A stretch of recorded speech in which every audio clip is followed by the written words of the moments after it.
చెప్పువే జానకి, చాలా రోజులకు ఫోన్ చేసావు, ఏంటి విశేషాలు?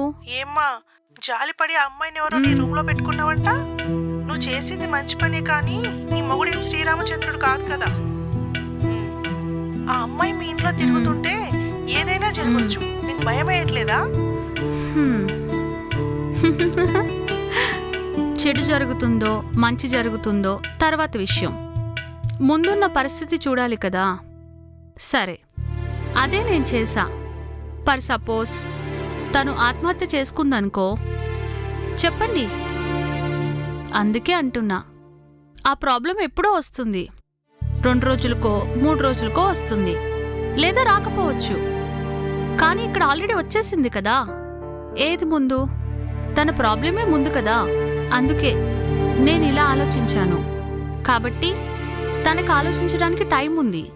ఇప్పుడు ఎవరి మీద ఆధారపడకుండా జాబ్ ట్రయల్స్ చేసుకుంటుంది. రేపు జాబ్లో జాయిన్ అయినాక ఏ ఫ్లాట్కో హాస్టల్కో షిఫ్ట్ అయిపోతుంది. హ్యాపీ లైఫ్ కదా. ఒక చిన్న సాయం చేస్తే తప్పేంటే?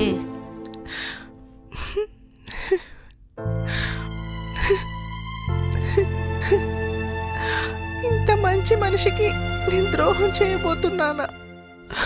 ఇది కరెక్ట్ కాదు. అందరూ నీలా ఆలోచిస్తే ఎంత బాగుంటుంది.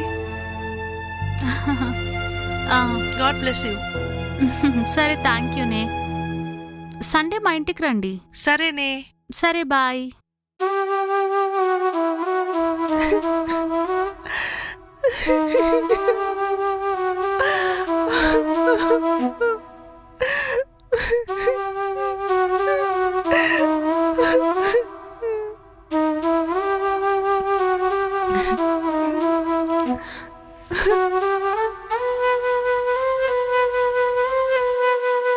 హాయ్.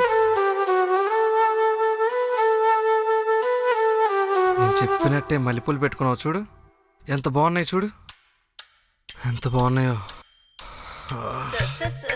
నిజంగా నేను చెప్పింది నువ్వు చేస్తావు నాకు తెలియదు తెలుసా.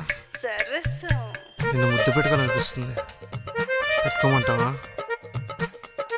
సర్లే, మౌనం అర్ధాంకారం అంటారు కదా, పెట్టేసుకోనా?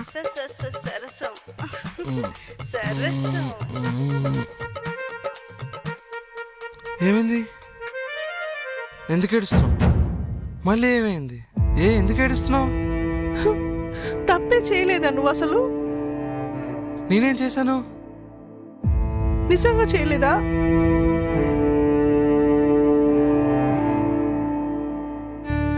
నేనే తప్పైతే జరగకూడదని ఇంట్లో నుంచి వచ్చేసాను.